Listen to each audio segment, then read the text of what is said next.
yo voy a hablar rápidamente más o menos de lo que es cuándo operar la incontinencia. Una vez que no ha fallado todo, ¿qué le podemos ofrecer al paciente?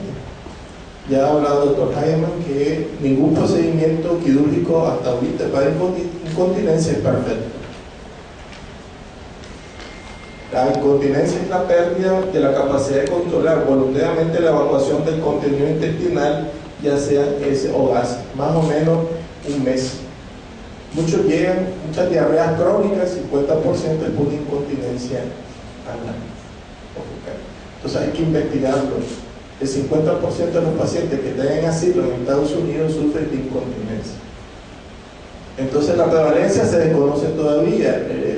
Dependiendo del grado de incontinencia, menos el paciente a veces ni sale de su casa. Algunos llegan hasta el suicidio por esto. Y esos son nuestros abuelos, nuestros padres y personas jóvenes que sufren esto. Las mujeres presentan una tasa 8 veces superior a los hombres a causa de las lesiones obstétricas por parte del paciente, ¿verdad?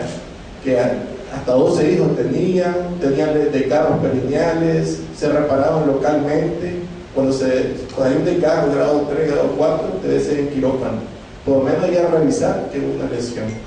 Porque esta persona de 20 a 30 años o antes va a tener algún grado de incontinencia en su vida y le va a afectar socialmente. Entonces, las causas de incontinencia se dividen en anormalidades estructurales, el efecto del ano, cirugía proctológica, daño obstétrico, dilatación anal, radiación, enfermedad inflamatoria intestinal, el recto, prolapso, descenso perineal excesivo, tope del músculo puborectal por el mismo daño obstétrico, o trauma, el nervio pudendo, daño quirúrgico, descenso perineal excesivo, sistema nervioso, entonces tenemos diabetes, esclerosis, sífilis, cirugías que le han hecho. Segundo, tenemos anormalidades del funcionamiento como sensación anorrectal, el mismo daño obstétrico. Miren cuánto produce el daño obstétrico. Implantación fecal, que la implantación no es una incontinencia. La implantación se clasifica como una pseudoincontinencia, ya no es una incontinencia como tal. Las características de las deposiciones y otras en general. Entonces no hay un concepto de cuándo, así clasificación, cuándo opera un paciente por incontinencia. Pero tenemos que decir, hay incontinencia fecal a líquidos o sólidos al menos una vez por semana y durante 3 meses o con un índice de Westner, que eso es importante, como nosotros, hay escalas para clasificar la incontinencia, la verdad. Y nosotros los coloproctólogos usamos la clasificación de Westner, que voy a enseñar más adelante. O cuando los diferentes autores consideran indicaciones técnicas quirúrgicas avanzadas o sustitución de esfínteres en casos ya muy específicos, o cuando no existe muchas veces otra alternativa que el pañal o la colostomía. Entonces la historia clínica, ya hablaron los expertos, la historia clínica es lo principal. Si no tenemos una buena historia clínica, vamos a operar al paciente y hasta más daño le podemos hacer. Entonces esta es la escala de Westner, ¿sí? Se clasifica en sólido, líquido, gas, uso de apósito. El paciente a veces usa una toalla o usa otra cosa porque se le escapa la materia fecal. Eso hay que preguntarle al paciente y cómo afecta su vida. Mira, doctor, yo no salgo todo el día porque no puedo ir al mercado, no puedo ir a ningún lugar. A veces no son nuestras madres ya ancianas que no salen a ningún lugar porque les da vergüenza a la misma familia, le produce rechazo. Entonces ya cuando es mayor de 10 es grave, de 10 puntos. Y lo dividimos en nunca, rara, algunas veces, generalmente y siempre. Si es por día, por semana, por mes. Ahora, el tratamiento quirúrgico es la cirugía de tratamiento más eficaz de la incontinencia fecal cuando existe una anomalía anatómica demostrable. Indicaciones, cuando la lesión es aguda, hay lesiones graves y recientes, o cuando existe alguna alteración funcional y han fracasado las medidas conservadoras. Una vez que han fracasado los medicamentos, una vez que ha fracasado el biofeedback, le podemos ofrecer al paciente sabiendo que no va a ser el 100%, tenemos que explicarle bien, ¿verdad? Pero mejorar su calidad de vida del paciente. Entonces, los tratamientos ya conocidos son la esfinteroplastía, la reparación total del suelo pélvico, la transposición muscular, la gaseoplastía dinámica y el esfínter anal artificial, que el profesor Jaime va a hablar nomás de su experiencia porque él es el que está más empapado de este tema.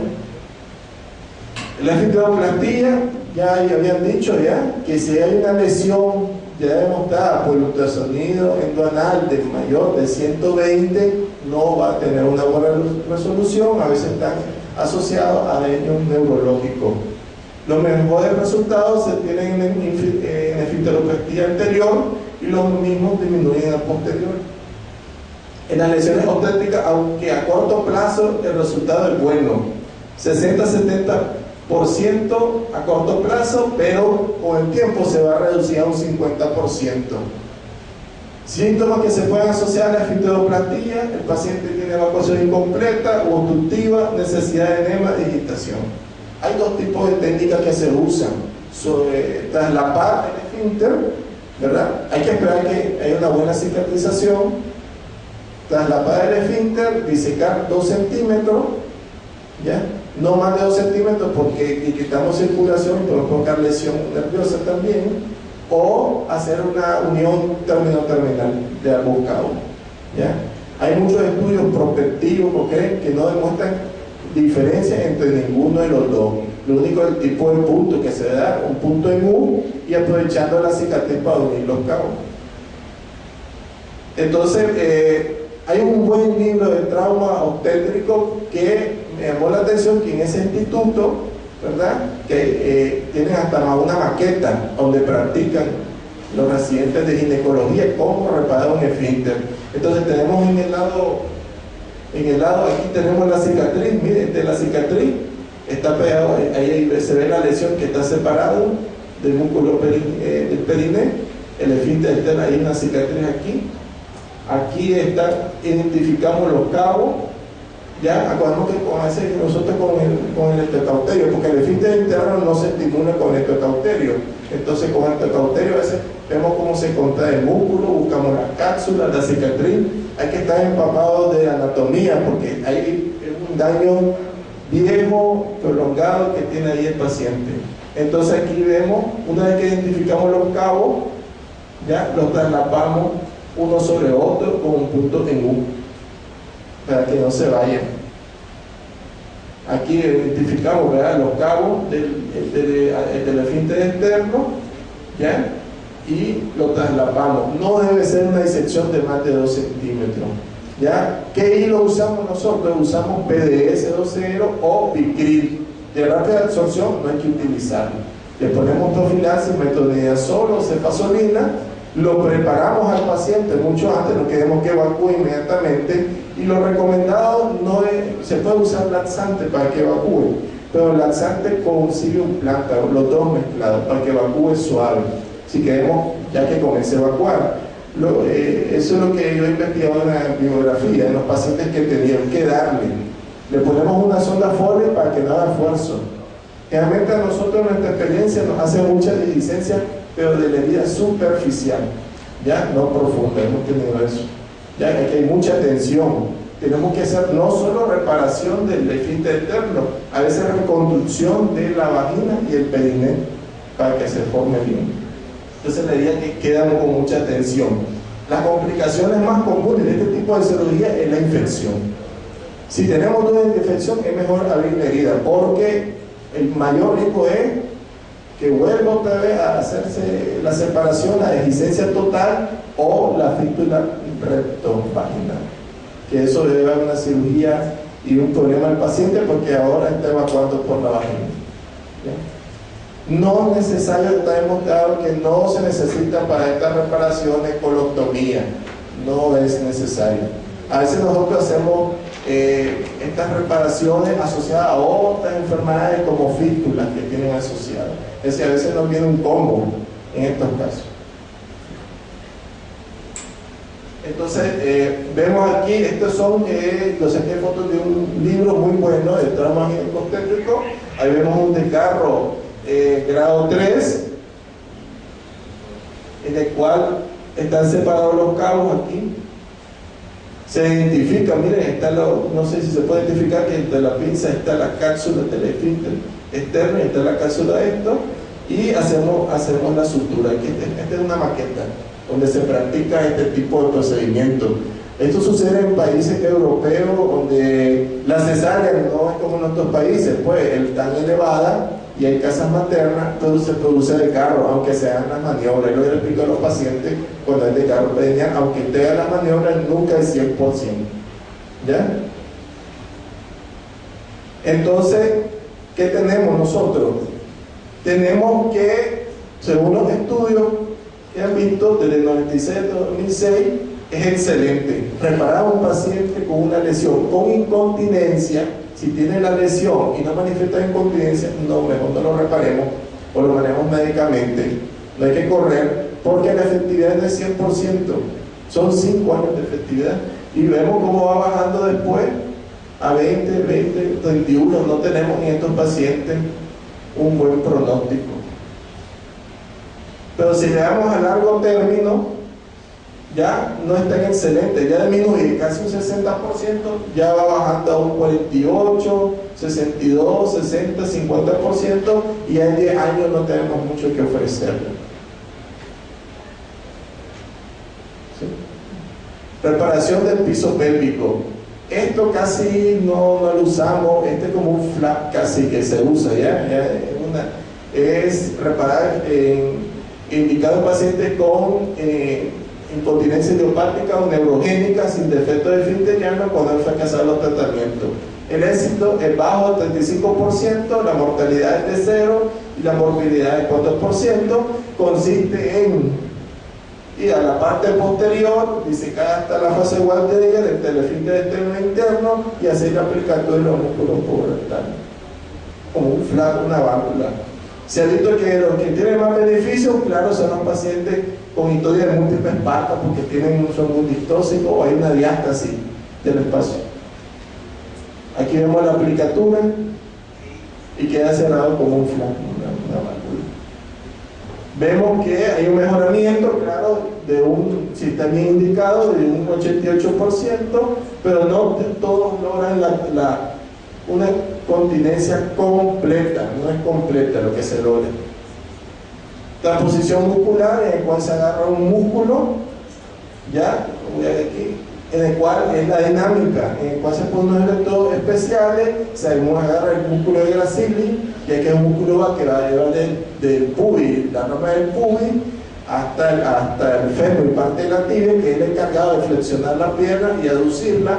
Entonces, ese músculo es alargado, es un poco plano, entonces se agarra y se usa para ciertas pacientes con neuropatía puente grave, lesiones neurogénicas, fracaso de terapia quirúrgica, ¿ya? Es una transposición de músculo, ¿ya? Entonces, esta es dinámica porque había uno que solo se ponía el músculo sin un electrodo, pero aquí se le aplica el electrodo y al 10º día se estimula el electrodo. Aquí está, ahí se inserta el electrodo, aquí está el marcapaso y eso va estimulando la defecación. Pero hay un problema, que hay el mismo problema de la esfinteroplastia, la infección. Entonces hay que tener que el mayor porcentaje siempre la infección del marcapaso, dolor, función, uso del dispositivo, complicaciones infecciosas de Gracili y bueno, y siempre hay otras opciones, ¿verdad? Este es un poco más tedioso, necesitamos a veces un cirujano plástico que nos ayude a hacer la disección pues, de todo el músculo sin perder el pedículo vascular y el nervio que irriga e inerva este músculo.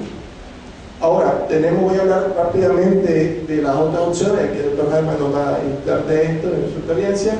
Es el esfínter anal, en el cual tiene una bomba de presión, el estimulador, que libera la presión de la manga del ano. Esta es una manga, un puff, que hace presión sobre el esfínter del ano, ¿ya? ¿Y en qué está indicado esto? En anomalías anorrectales, en defectos musculares esfinterianos traumáticos, hiatogénicos, enfermedades neurológicas, miopatía, neuropatía pudenda o reconstrucción tras amputación de recto. Entonces aquí vemos cómo actúa, aquí está la bomba, voy a ver. Aquí está. Entonces el dispositivo consta de la manga, que va a rodear el posible esfínter o que no haya esfínter ahí para hacer presión, el tubo de silicona, el balón de presión que es este, que vamos a tener control, y la bomba de control. ¿Ya? Entonces cuando hacemos presión sobre esto, este va a liberar o no la bomba y va a abrir o no la manga. Entonces el paciente cuando quiera, a las 12 horas, a las 24 horas, lo puede liberar y al baño. Entonces, ¿cuál es la efectividad? ¿Qué experiencia tuvieron? La experiencia que tuvieron en muchos estudios es que hay una infección siempre del lugar, ¿no? Por el lugar que donde se trabaja, hay muy altos porcentajes de volver a revisar otra vez la herida o quitar el dispositivo. También no es menos especial porque mayor del 20% en un seguimiento de más de un año. Ahora, la neuroestimulación sacra, no existe una técnica válida para tratar la incontinencia en los pacientes. Tiene el esfínter anal externo intacto pero débil o con defectos del esfínter anal interno. Le hicimos la manometría y no hay ningún defecto físico que el paciente, pero en la manometría no sale que tiene una hipotonía en el esfínter anal interno. ¿Qué hacemos? Entonces tenemos este procedimiento. Es un procedimiento caro, no le digo porque por el momento es caro, a medida que vaya avanzando va a ser más barato y más accesible. Entonces la técnica consiste en implantar un electroestimulador a través de los S2, S3, S4, habitualmente S3, se va estimulando hasta que logramos la contracción del esfínter anal externo, porque puede provocar autorreflejo, entonces ahí tenemos que estar estimulando hasta lograr la contracción. Pero se divide en dos etapas, no es que ya logré y ya es permanente, no, hay una etapa de prueba. Aquí a ver, igualito más o menos con el procedimiento de la aguja, se introduce en un 60-80 grados y se logra la estimulación. Aquí vemos unas imágenes cómo se hace. Esto lo hacen los coloproctólogos en México, ¿verdad? Entrenados, sí, en Estados Unidos y en México lo hacen, y en el Hospital Militar, el Dr. Jaime también lo hace también. Este procedimiento, ¿ya? Hay una valoración previamente del nervio, hay una valoración, hay una estimulación, ya temporal que le decimos, entonces se valora de 7 días a 2 semanas.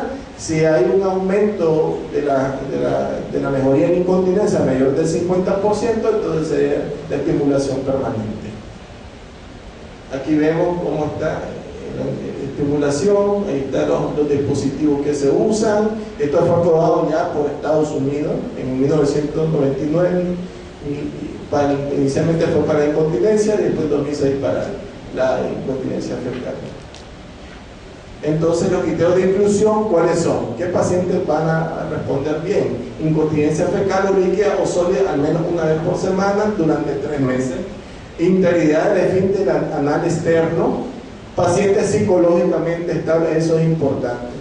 Parece mentira, yo me acuerdo de mi profesora que decía que ya no operaba loco. Operar un loco del ano es no quitárselo toda la vida, ¿verdad? Que todos los males van a venir de ahí, de todos los males de su vida. Esto, así por decir, pues, el disculpe la palabra que ha dicho loco, pero así decía mi profesor. Paciente de presión esfinteriana de reposo y de contracción por debajo del valor normal. Esos son los pacientes que van a responder. ¿En qué está indicado? Claro, estos son criterios de un procedimiento que es nuevo. Solo en Francia se hicieron 2000 procedimientos de esto. ¿Ya? Entonces es nuevo y entonces con el procedimiento nuevo van a aumentar después las indicaciones. Pero está contraindicado en qué ahorita por el momento, en enfermedades de la zona sacra que afectan la implantación del electrodo, como la espina bífida, enfermedad dermatológica, defectos esfinterianos con posibilidad de reparación quirúrgica. Es decir, si podemos repararlo, no le vamos a recomendar de un solo este procedimiento. Grandes defectos que requieren reemplazo esfinteriano con calcidoplastía o con el uso de esfínter anal interno. Pacientes nosotros tenemos muchos esos pacientes porque operamos mucha gangrena deformidad del ano. Esos quedan muy lesionados, casi el recto queda en el aire y tal vez estos pacientes puedan mejorar con otros procedimientos también. El embarazo, alteración de la coagulación y pacientes portadores de marcapaso. La técnica quirúrgica se divide en dos, el doctor nos va a hablar más de esto, en dos fases: la temporal, que es una prueba de 5 a 2 semanas, es un mejoramiento del 50%, entonces se deja la fase definitiva del marcapaso. Entonces miremos aquí, ¿cómo está el paciente ante la estimulación? Acordemos la escala de Wenger. La escala de Wenger nos dice el grado de incontinencia que tiene un paciente.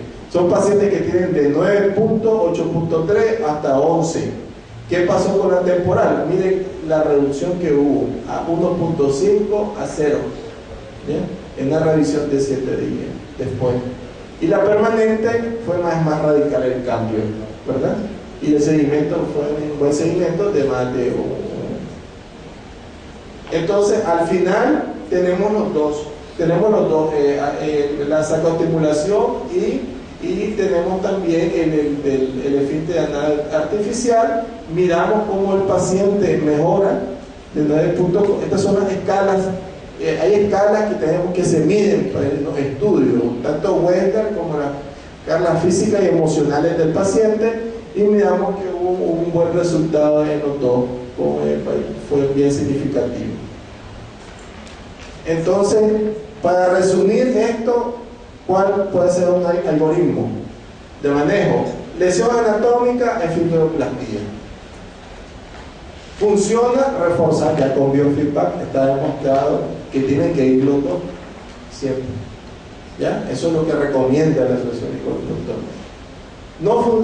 No funciona biofeedback siempre, ¿verdad? Uno de los dos. O reforzamos o damos biofeedback cuando se hace esfinteroplastía.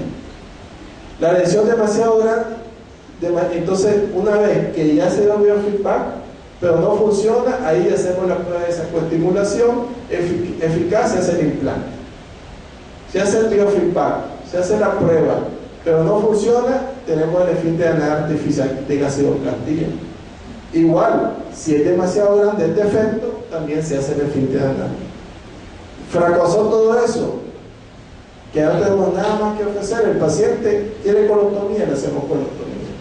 ¿Ya? Si no hay lesión anatómica, el tratamiento médico no funciona, el biofeedback y siempre la sacoestimulación y el implante definitivo. Acordémonos quiénes son los que están afectados: son los pacientes, son nuestros familiares, nuestras madres, nuestros hermanos, uno que viene con la vergüenza y la incontinencia. No dejemos, si hay otras alternativas, mandarlos donde alguien que pueda resolverlo, ¿verdad? Sea aquí en Nicaragua o en otros países. Muchas gracias.